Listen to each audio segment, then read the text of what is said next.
Sa isang normal na araw, may isang estudyante na nagngangalang Joseph na paligoy-ligoy lang at sinasayang ang oras sa pagliliwaliw. Di niya alam na siya ay mamomroblema sa kanyang darating na pagsusuri. Okay, class, you have 10 minutes remaining before I check your work. Please make sure na nakasid yung files nyo.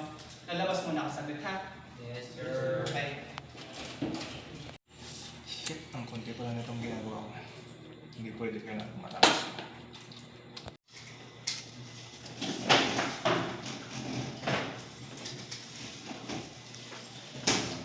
Kasi ang gawa ko, pre. Pre. Bakit? Ayusin lang namin. Wala pa. Tapos namin yan eh. Yung bulong na. Naghahabol lang ng oras, pre. Ito, masagot dito. Uy. Pre. Kaya, pre. Tama ba ito, pre? Paano mag-inarte? Binibigyan ka naman ng sagot eh. Kaya social observation naman. Ang laki ng ginagawa ko sa, itsura nito. Ano na to? Tama yan. Sure ba, ha? Bilisan mo. Ano na? Baka na kasi ano na. Bilisan mo, bigay mo na. Labas na to. Bahala ka na. Ano na?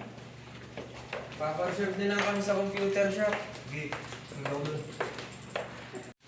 Oo naman, tapos na. Huwag mo ako tulad sa'yo. Oh, dali. Ano to? Basta.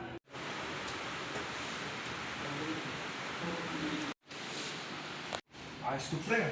Sure ka ba ang tama to?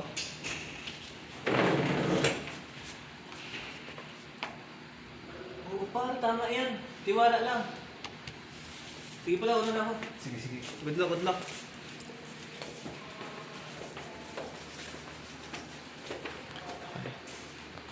Dahil sa kakulangan sa kaalaman at pangunawa, napilitan si Joseph na gumamit ng mapanganib at desperadong paraan sa pamamagitan ng pangongopya at pandaraya.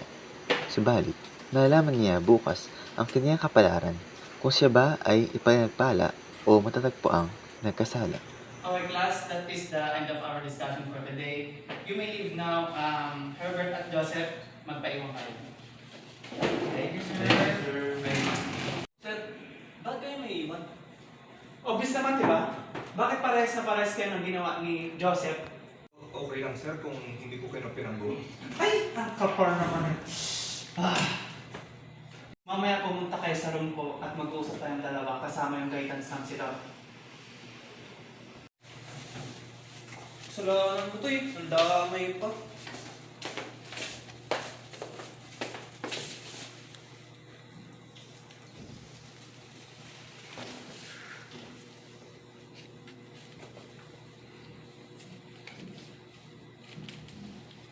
Okay, sandali pa. Yung classmate mo nandito pa. Sa huli ay nabibisto ang lahat. Marami tayong pwedeng itago at idahilan sa ating pagkakamali. Ngunit, may iwasan ito kung tayo ay nagtiyaga at ipinundarang oras sa tamang gawa. Ang pangingialam ng gawa ng iba at pandaraya ay di kaaya-ayang gawain na dapat nating iwasan. Tayo ay mag-ingat at maging mapanuri sa ating kapaligiran. Iyon lang po ang mensaheng nais naming iparating. Maraming salamat.